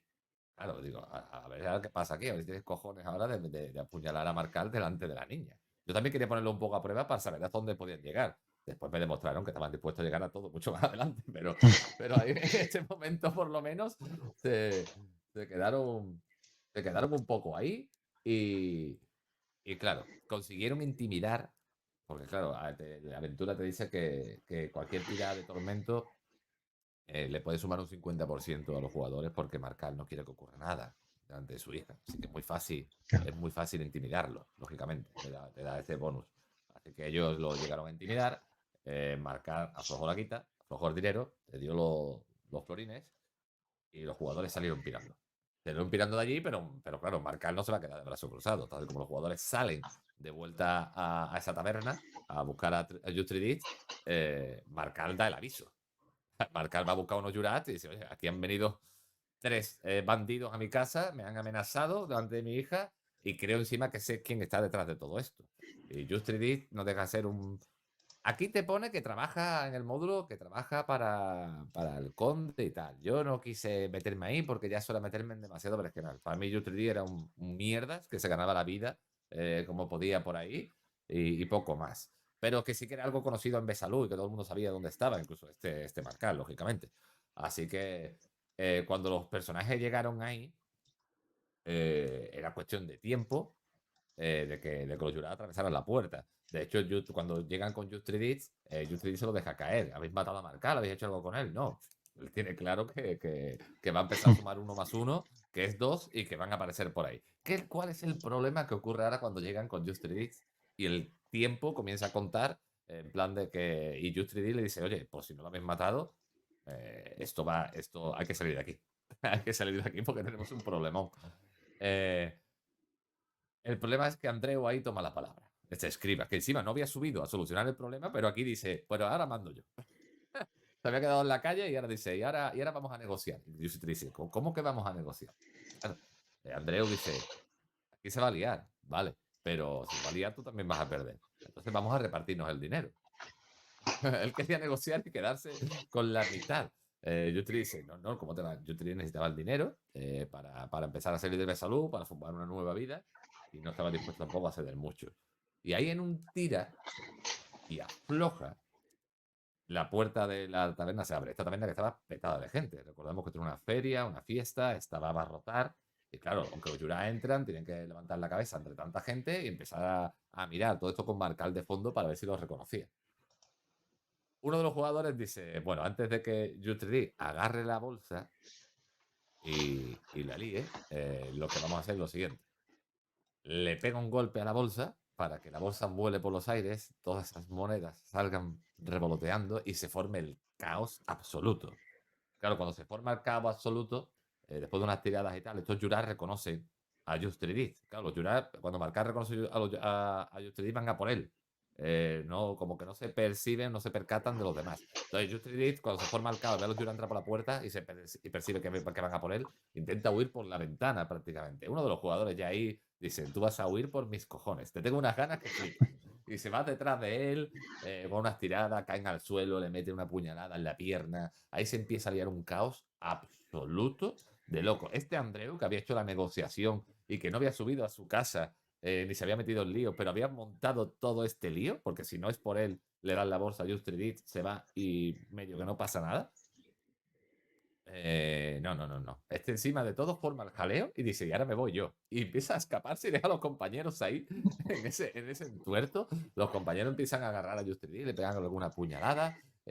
A esto que llegan los Jurats. Pero claro, los jugadores cuando ven que llegan los Jurats a agarrar a Justridit más, se apartan y se empiezan a mezclar con la gente. Decir, oye, pues vamos a tener que irnos de aquí antes de que Marcal nos reconozca a nosotros también. Que al fin y al cabo hemos entrado ahí con la cara descubierta como tres gañanes y al final vamos a catar también. Así que vámonos de Besalú, pero ya. Total, que salen por la puerta, lógicamente los Jurats dan la alarma y atrapan a Justridit, se libran. A Andreu le cae una buena bronca por parte de sus compañeros, porque claro, nos han metido todo este lío, no has participado en nada, no has hecho nada y solamente nos causas problemas, tronco. Para. Y bueno, deciden buscar un lugar escondido donde poder descansar y a primera hora de la mañana empezar a pirar de aquí, porque cuando reconozca a este Marcal o lo que sea, tiene un problema. O Justridit cante realmente, porque ahora está atrapado, cante, diga que aquí hay 3 desertores y tal. Si es verdad eso que dice de que el conde, bueno, hay cierto odio en Besalú con el bando rival todavía, y quedan ciertas resquemores. Sea lo que sea, hay que salir de Besalú, tío. Ellos querían poner zapatillas, pero también reconocían que estaban muy cansados y que tenían que descansar algo. Así que se buscan un recoveco, un lugar, no me acuerdo si era la casa de alguien o otra posada, otra taberna, encuentran un lugar donde poder descansar y a primera hora salir. Y aquí viene la segunda parte de este capítulo, que creo que me comentaste que no aparece en el draft original y que sí sale aquí, porque a la siguiente mañana llegan a la salida de Besalú para seguir el camino hacia Figueres, bueno, para toda la trama que continúa. Pero cuando llegan a la salida de Besalú, hay un puente que cruza el río, que es un puente muy, muy estrecho. Te lo narra y te lo explica el módulo como que es un puente muy pequeñito que cruza el río Fluviá y que bueno, que toda la salida del resto de la ciudad parece que está más controlada, está incluso más restringida porque es donde se va a formar toda la feria esta. Y este puente, pues, de momento a primera hora parece el lugar por el que salir de la ciudad y sí, proseguir el camino. Y aquí la aventura te mete algo que yo decía, yo esto tal cual viene aquí, esto es un TPK. Porque me parecía muy heavy lo que estaba a punto de ocurrir. Y es que en medio de este puente hay un caballero. Además te lo narra como un caballero alto, con su pedazo de armadura, su espada, un hombre gigantesco. Y este hombre está en medio del puente y está prohibiéndole la salida de Besalú a un grupo de campesinos. Claro, los jugadores ve que hay una discusión entre el caballero y los campesinos, pero no le echan mucha cuenta. Dice, va, a ver qué pasa aquí ahora, a ver qué más nos puede ocurrir. Y cuando están llegando, resulta que este caballero tiene entre los pies a un niño de unos 6, 7 años, que está agarrado a su pierna. Ahora tiene el caballero, el niño está llorando desconsoladamente. Y el caballero está acusando a los campesinos de que han hecho llorar al niño. Claro, aquí realmente lo que ocurre, claro, no solo le está acusando de que han hecho llorar al niño, sino que lo está amenazando con su espada. Claro, los jugadores se quedan un poco flipados y dicen, ¿este quién es y que le ocurra a este loco? Además, cuando los jugadores llegan, también los amenaza a ellos, vosotros. Se os ocurra pasar por aquí, ¿no? Que estáis haciendo llorar al niño. Claro, aquí lo que ocurre es que ese niño en verdad no es un niño, es lo que se denomina aquí en la aventura como el demonio acosador. Es un demonio que a partir de ahora hará sus apariciones, es una herramienta que te da, a mí me vino muy bien esta herramienta, he de decirlo, porque bien utilizada en el momento clave da mucho juego y bueno, es un demonio que sabe a la larga que los jugadores van a formar parte de la partida, de esta partida de ajedrez, y que aunque no puede, al menos lo vendí así, o preferí venderlo así. Como este demonio no puede interferir en la partida porque él no es una pieza del tablero, está ahí un poco como para evitar que lleguen a ellos, ¿vale? Es como si el demonio supiese que los personajes van a ser importantes en la consecuencia o en el final de toda esta aventura y quiere evitarlo. Entonces él empieza a ponerle como zancadillas por el camino, intentar, bueno, dificultarles el paso y complicarle la vida para evitar eso y para ayudar a las piezas negras, por llamarlo de alguna manera, ¿no? Claro, eso es lo que te suelta aquí. Entonces, ese caballero, si tú miras las estadísticas del caballero, son realmente una locura. Es alguien que aquí lo tengo por aquí: fuerza 20, agilidad 20, habilidad 25, porque claro, este Damía, que es como se llama este caballero, está hechizado. Y no solo está hechizado, sino como que está un pelín como hasta potenciado por este demonio, por este niño, que es el que le tiene embaucado. Tiene un 90% en espada, con un daño de un dado de 8, más uno, más dos dados de 6. Eso en aquelarre es a muerte, por asalto. A mí me parecía una salvajada de narices, por no hablar de la armadura con sus 8 puntos de protección. No, lo veía algo muy heavy para, quitando a Mateu, que era alguien que medio se defendía, para Gregory Pérez y Andreu, que eran 3 gañanes, que estaban en la guerra, pero haciendo otras cosas, no luchando activamente, y verse con alguien claro, yo también quise reflejar un poco el potencial de este caballero. Así que este caballero, cuando tiene esta bronca con los campesinos, uno de ellos, estos campesinos que también son gente bueno, digamos de bajos fondos, algunos de ellos son bandidos y cosas así, pues uno de ellos le echa un poco de cojones al caballero, este caballero de un tajo le arranca la cabeza y cae de bruces al suelo. Claro, los personajes dicen, me cago en la puta, ¿qué es este? ¿Qué hace aquí? Y el niño llorando, ¿pero qué le habéis hecho al niño? El campesino, que al niño no le hemos hecho nada, que este tío está loco. Claro, los jugadores no sabían tampoco qué estaba pasando, estaba un poco desubicado. Y uno de los jugadores pues empiezan a intentar negociar con el caballero, oye, ¿qué pasa aquí? ¿Qué ocurre? Claro, las conversaciones, como siempre, con este grupo no terminan muy bien. Y este caballero, por un momento, eh,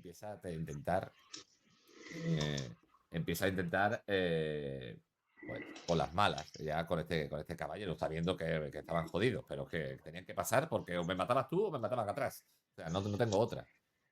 Y claro, del niño no había nada que les delatara que ese niño podía ser un ser irracional. Así que se lía la tangana y ese niño llorando. Pero uno de los jugadores, este Pérez, que seguía muy obsesionado con el tema de los niños desde el monasterio, quería ayudar al niño.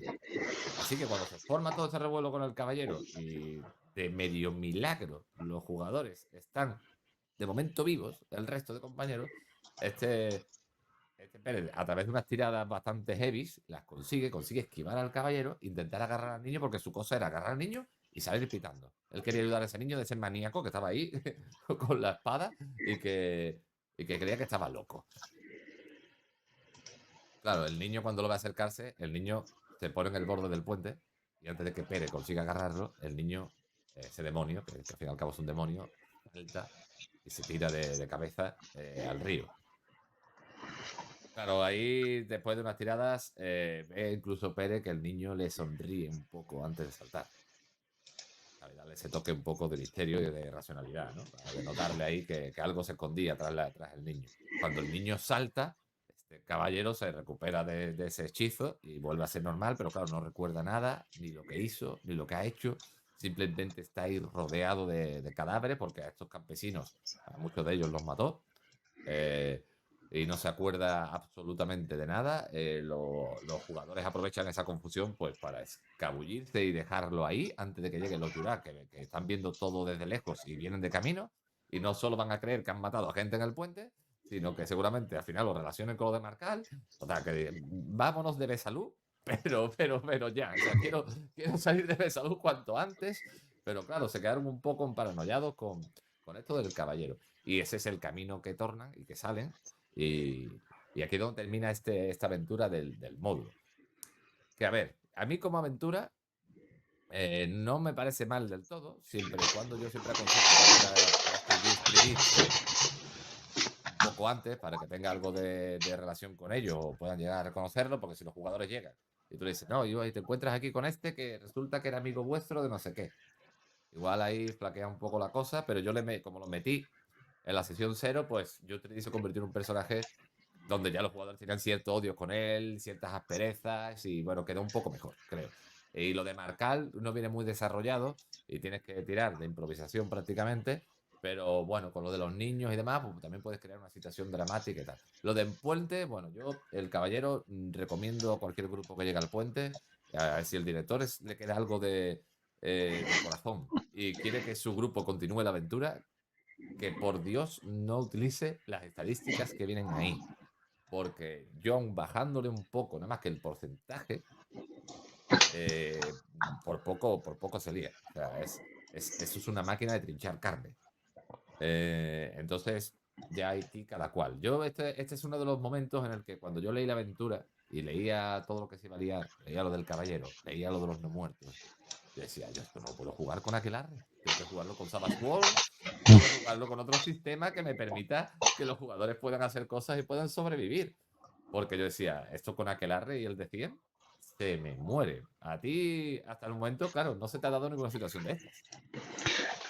Bueno, a ver, es cierto que yo esta aventura sí que recuerdo que la leí. De hecho, yo creo que fue la última que leí porque sí que tenía o sea, mi idea inicial era mezclar cosas de las dos campañas. O sea, no jugar solo la campaña antigua, sino que ir mezclando cosas de la nueva y la vieja. Pero es cierto que la idea que yo tenía de campaña, ninguna de esas dos primeras aventuras de la campaña nueva me encajaban, porque creo que tenía un tono que no era para nada el que yo buscaba, que era el que te estoy comentando un poco Claro. de un grupo de gente sin demasiada suerte que va un poco rebotando por la vida, pero a la que tampoco quería meter. Entonces, no ha habido, claro, es que yo creo que el combate en mi campaña, a pesar de llevar muchos meses, ha sido muy poco. Eh, Hemos tenido, pues eso, yo creo que el primer mazazo que tuvieron fuerte fue cuando conocieron al Condestrus, que es la tercera partida de la campaña, en el que sí que evidentemente hay bichos Tiene que gordos y haber, duros. ahí, cuando lleguemos ya lo veremos, pero ahí tiene que haber jaranas. Sí. Ahí tiene que haber movida. Hay otra partida muy dura que es la de Gers, que esa sí que es una partida durísima. Para mí es una trituradora, tanto en la vieja como en la nueva. Y luego, aparte de eso, en Barcelona sí que han tenido sus trifulcas, pero de muy baja intensidad, casi todas. Entonces sí, es cierto que no, es lo que te decía yo, han estado varias veces a punto de morir, porque siempre que han tenido una de estas partidas significativas han estado uno o dos a negativos y se han salvado de puro milagro por fuerza de dados, pero nunca han tenido esa sensación de combate continuo, de enfrentamiento continuo, de estar siempre en... O sea, siempre han tenido una vida como más plácida, entre comillas, Más que la que calmada. plantea esta nueva campaña, sí. Claro. Claro, yo no, yo ya te digo, yo eh, tiré por la nueva edición, yo digo, bueno, habrá cosas de la vieja escuela que elimine, ¿no? O sea, iremos para adelante, ¿no? No iremos para atrás, nos iremos modernizando un poco. Pero veía que no, veía que no. Y este capítulo, aún así, porque si lo del niño y tal, lo llevas de una manera que no quede muy claro que es algo completamente hiper mega loco y que sea un demonio de primeras y tal, bueno, pues puede dar cierto misterio, cierta cosa. La verdad es que este demonio, ya lo veremos mucho más adelante, a mí me ayudó muchísimo en determinados momentos. Se crearon muchos momentos muy guapos con este demonio, porque al fin y al cabo te lo suelta ahí y a partir de ahí ya te explica un poco cómo es y te da a entender que, oye, manéjalo ya a tu antojo porque te lo puedes pasar bien con él. Es como algo que es superior a ellos y aunque no influya directamente, sí indirectamente le va a ir puteando, puedes jugar como te dé la gana con él, con visiones, con apariciones, con niños, etcétera, etcétera. Y a mí me salvó mucho. Pero quizás lo de este caballero ahí descuartizando gente en las entradas de salud, pues me parecía un poco Duro, tal, sí. porque claro, los jugadores me decían, oye, y aquí no hay una feria, los Yurai y eso, claro, tenemos que narrarle que es una cosa que estaba en medio del puente, que los Yurai estaban súper apartados y que después, una vez que empezó la movida, sí que empezaron a llegar los Yurai, lo veían de lejos llegar, pero que había un tiempo, porque claro, se estaba formando una masacre en un lugar que no, ni pintaba ni llegaba. Pero bueno, es lo que propone esta versión. Por eso te digo que yo a partir de aquí empecé a suavizar. Por ejemplo, ya este caballero Claro. yo lo suavicé un poco. Yo si le meto ese 90% y el daño ese, es que me cargo a 3 personajes, Sí, pero sí. mínimo. También yo creo que también tiene que ver un poco, y esto ya es un prejuicio totalmente mío, que no soy especialmente amante del combate en ningún juego. Entonces, claro, a mí las Claro, cosas con mucho combate se me suelen atragantar en general, yo claro. creo. Entonces, claro, en cuanto empecé a leer esas dos primeras partidas, yo creo que dije, "Uf, esto no es lo que yo busco, porque me parece dificilísimo dirigir bien un combate en cualquier juego de rol, ¿eh? En cualquier juego siempre es complicado, pero, a ver, complicado. Complicado de mantenerlo vivo, ¿no? Porque si tú Sí, simplemente dices, tiras, haces daño, claro. quítate 7 puntos, ahí se aburre la gente. Si el combate es muy Que largo, no se vuelva mecánico, que es lo que digo yo claro, hay siempre, que ¿no? intentar disfrazar la mecánica con la narrativa, ¿no? Es lo que yo siempre digo, ¿no? Para que más o menos engañar un poco a lo que está pasando. Pero en Aquelarre es especialmente complicado, porque con Sí, esto de sí. que hay que em, decir ante lo que vas a hacer, después la iniciativa es al revés, bueno, el combate de Aquelarre, el que lo quiera que lo lea y el que quiera que se lo coma. Porque es para mí la gran lacra y la gran pena del sistema. Es algo que entorpece, que no ayuda, y que hace que una escena que puede ser de tensión e interesante, en el momento que entra al combate, entra esa parte mecánica, y como no se agilice eso y la gente no se aclare, o tú como director no te aclares, el soufflé puede bajar tanto que ese pico de tensión que tenías se pierde por completo. Claro. No, pero ya es lo que digo yo creo que ya en general el combate, o sea, quiero decir, yo no sé, claro, es que eso depende mucho de la vida de cada uno, pero quiero decir, cualquier persona que se haya peleado alguna vez con más de, o sea, en una pelea de más de dos personas, sabe que eso es una puta locura, o sea, que decir, eso Claro, llevarlo claro. a algo mecánico me parece imposible, porque claro, siempre da la sensación de, vale, pues yo he elegido contrincante, el contrincante me ha elegido a mí, yo tengo más iniciativa, tú llevas menos, tú me pegas, yo no sé, quiero decir que para mí el combate es todo lo contrario. O sea, que decir, me parece que es la cosa más Caótica, ¿no? difícilmente de prever. Y claro, la famosa historia esta ¿no? del jarrón chino que está en el medio de la habitación. Todo el mundo se pelea alrededor y el jarrón chino cuando acaba la pelea no se ha roto porque claro, no es el contrincante de nadie, ¿no? Ese tipo de historia, pero incluso más allá de eso, ¿no? O sea, que tú le pegas a un tío y el tío que está detrás le pega al otro y de repente el otro ya no está delante y se da la vuelta y te pega a ti. O sea, que decir que no se va a esperar a que el tío vuelva, ¿no? Entonces, todo eso a mí Claro. reconozco que a mí me supera mucho como máster. O sea, Sí, intentar mantener una sensación de que el combate realmente es un combate, a mí me resulta muy complicado. sí. Lo que pasa es que yo siempre digo lo mismo. yo sé que hay gente, pues eso, que el combate le estorba más que le premia. Pero en casos como este, por ejemplo, yo le ofrecí a mis jugadores jugar con otro sistema y dos o tres de ellos me dijeron, no, me gustaría jugarlo con el sistema de Aquelarre, porque sé que es duro, pero queremos vivir esa dureza del sistema, queremos sufrir. Vaya, digo, bueno, no sabéis a lo que os viene, ¿no? Claro, Pero yo cuando llego a un combate, yo tengo que ser justo. Y a mí la única manera que se me ocurre como director de ser justo es respetar las reglas del juego. Entonces, en el claro, momento que yo cojo el combate de Aquelarre y lo modifico completamente a mi imagen y semejanza, hay un jugador que puede sufrir que se esté haciendo una injusticia. está O me claro. puede dar una cosa a la que el jugador crea que esto lo estoy solucionando yo a mi manera y por lo tanto no es del todo justo. Entonces intento lo primero, tenerlo muy claro el combate, agilizarlo, ayudarme de cualquier cosa que pueda. Los jugadores poco a poco también me van ayudando mucho porque al conocer el sistema, automáticamente saben que la iniciativa, lo primero, oye, ¿qué vais a hacer? Esto y esto, atacar y mover, no sé qué, no sé cuánto, lo que sea, las dos acciones que hay que narrar en Aquelarre. Y cuando empezamos a ejecutarlas, las narramos. Ahí sí cojo la espada, la levanto y le damos vida a la escena. Pero la primera parte mecánica, ya estamos como entrenados y la hacemos muy rápido para después desarrollarla e intentar disfrutar dentro de lo que se puede disfrutar un combate en Aquelarre, darle vida. Pero es que no me queda otra. O sea, les di la oportunidad. Oye, tío, habéis elegido jugar a Drax con el sistema original, ahí lo lleváis, ¿no? Está claro. Sufrirlo como yo. No, y además es que yo sí, ahí sí que digo que yo ya dije desde el principio que me parece que es un problema mío, porque yo sí conozco muchos jugadores que disfrutan mucho el combate. Es decir, Sí, hay de que, todo. que hay que tener en cuenta eso, porque yo sí que he jugado tradicionalmente en un grupo en el que había jugadores que no concebían una partida de rol sin combate, ¿sabes? Y Claro. yo creo que, claro, al final la mesa también tiene algo que decir sobre, aparte Sí, de tu sí, sí, gusto sí. personal, ¿no? Claro, Pero claro. que decir, yo es un poco lo que te digo, que también me he sentido muy libre en esta campaña porque decía que tengo tres jugadores que la verdad es que son una maravilla en ese sentido y que la verdad es que han sido súper cómplices de esta forma de dirigir y jugar.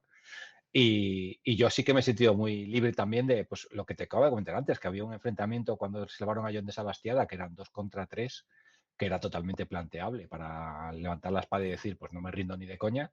Y es cierto que yo en general intento en eso ser bastante lógico, que decir, no me tira mucho la idea de sacar espada y no sé qué, me tira más la idea de, oye, vamos a hablarlo, sabes que la espada corta y me puedes matar, déjate de, Sí, ¿sabes? sí. O lo típico de los bandidos. Oye, ha caído un bandido. Dos, el resto intenta huir y salvarse la vida, ¿no? No hay que Sí, luchar sí. hasta A el mí, final. otra cosa que me resulta totalmente anticlimática es esos combates que tienen que ser sí o sí a muerte. O sea, que hasta que Claro. el último PNJ esté muerto, esto no se resuelve. Yo No, creo que no. la gente en general, yo siempre digo lo mismo. O sea, si yo fuera yo y estuviera contra tres tíos y los veo venir y los veo con mala tal, y yo soy un campesino con una horca, pues lo más probable es que te diga, oye, vamos a Claro, hablarlo claro. y si podemos sacar algo aquí, vamos a, ¿sabes? Y eso De sí que lo esta, llevo de mucho esta, en, de lo esta llevo mucho en escena, rol, ¿eh? de esta escena del puente, los campesinos estos que estaban echándole cojones a este caballero, bueno, cuando el caballero le reventó la cabeza a uno y le partió el brazo, le cortó el brazo a otro, el resto, o sea, le salió pitando por patas. Los jugadores se vieron vueltos al combate y en un principio intentaban más defenderse que otra cosa, ¿no? Porque sí que percibían que algo le podía pasar a este loco, pero no sabían muy bien el qué. No terminaban de relacionarlo con el niño, ni mucho menos. Entonces, claro, lo que intentaba. Y después el otro estaba obsesionado con que el niño, otro niño, ¿no? Si el Dios me ha puesto otro niño que tengo que salvar en el camino. Claro. Y claro, pues al final intentando coger al niño salvaron la situación. Pero, pero bueno, son escenas que se dan, ¿no? Y que no queda otra. O sea, el combate a mí, yo me adapto a todo.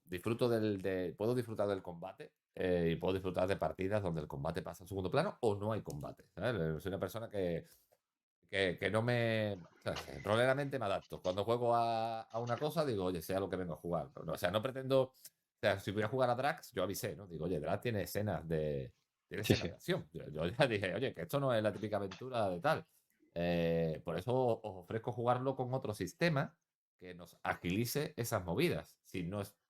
Por si al grupo pues no le gustaba perder, a lo mejor, un sistema lento como el de Aquelarre, 40 minutos o una hora con un combate. Pero no, decidieron sufrir. Digo, bueno, pues yo me acordaré de esta decisión siempre, porque os voy a odiar mucho cuando esto suceda, porque el Claro. combate al que le explota la cabeza es al director, completamente. Está claro. No, bueno, y vuelvo a recordar que, claro, mi grupo era un herrero, un pastor y un Claro, claro, alguacil. da Es igual. decir, que Son mierda efectivamente igual, no. igual que los míos, prácticamente. Sí. Así que. Y de aquí, bueno, de aquí mi grupo, pues ya, esto ya lo dejaremos para el capítulo siguiente. Pero mi grupo va a Figueres, que es donde está esta viuda de Gerard Mestres a entregarle esta mercancía, ¿no? Esta estatuilla, ese anillo y esa carta. No voy a anticipar nada, pero Figueres es digamos, un capitulín que bueno, que tiene lo suyo. ¿Tu grupo dónde acabó? ¿Cuál sería lo siguiente que nos vas a contar? Sí, pues la Pequeño. siguiente partida también es, de hecho, no es en camino a Figueres, sería más bien, porque realmente la partida es justo antes de llegar a Figueres, muy, muy cerca de Figueres, pasa toda la siguiente partida, y es cuando por fin conocen al Conde Struch. La primera vez que lo tienen delante y que realmente, digamos, es una partida que ya entronca con la idea central de la campaña, ¿no? Aquí la tercera partida sería la primera de campaña realmente Claro, porque en la vieja edición, el Conde Strash aparece aquí. en la tercera, sí. Es muy, o sea, es muy presente, pero es de esas partidas en las que también tienes que tener cuidado porque se supone que es una aparición, no es, o sea, Ya. no debería caer ni se debería revelar nada especialmente ni nada por el estilo. Pues, Y yo creo que de hecho la partida está muy bien planteada en ese sentido, o sea, que decir, es una aparición y poco ya, más. digamos, se lo encuentran, pero no es, o sea, que evidentemente si hubiera un grupo muy bestia podría ser algo más, pero con el mío era imposible, o sea, Claro. iba a ser una aparición desde el principio y poco más que una aparición porque no tiene ninguna posibilidad de enfrentarse a él de frente, ¿no? Aunque curiosamente después lo acabaron matando en 5 segundos, pero bueno, es una cosa que pasa en el rol. Claro, claro. Bueno, pues aquí, bueno, pues mi grupo llega a Figueres, es un capítulo muy importante en la campaña. Creo que porque, bueno, veremos que aparece un objeto bastante importante dentro de ella, o al menos en mi Drax aparece aquí, la famosa campana. Ujú. Sí, Así sí, que también eso aparece. aparece, ¿no? La de 1994. Me alegra saber que por lo menos, mira, por un capítulo nos vamos a unir en un mismo lugar, ¿no? Sí, sí, en Figueras lo vamos a encontrar, seguro. En Es Figueres cierto seguro. que la mayor parte de la partida es antes de llegar a Figueres. De hecho, la partida, la mayor parte de la partida pasa en una posada a las afueras de Figueres. No pasa en el propio Figueres, pero sí que al final acaban en Figueres. Bueno, pues yo lo que te voy a contar es la vivencia de Figueres al completo para la siguiente, así que imagínate. Bueno, pero esto ya lo dejamos para la siguiente, ¿no? Yo creo que ya está bien, ¿no? Sí, yo creo que Vamos sí. a bien de tiempo, ya tengo yo aquí trabajo, problemas técnicos, etcétera, que solucionar. Así que nada, Danis, un placer y deseando escuchar qué has hecho con tu grupo en el siguiente capítulo. Pues bien, en Figueres nos vemos entonces. En Figueres nos vemos. Chao, chao, chao, chao. Chao, chao.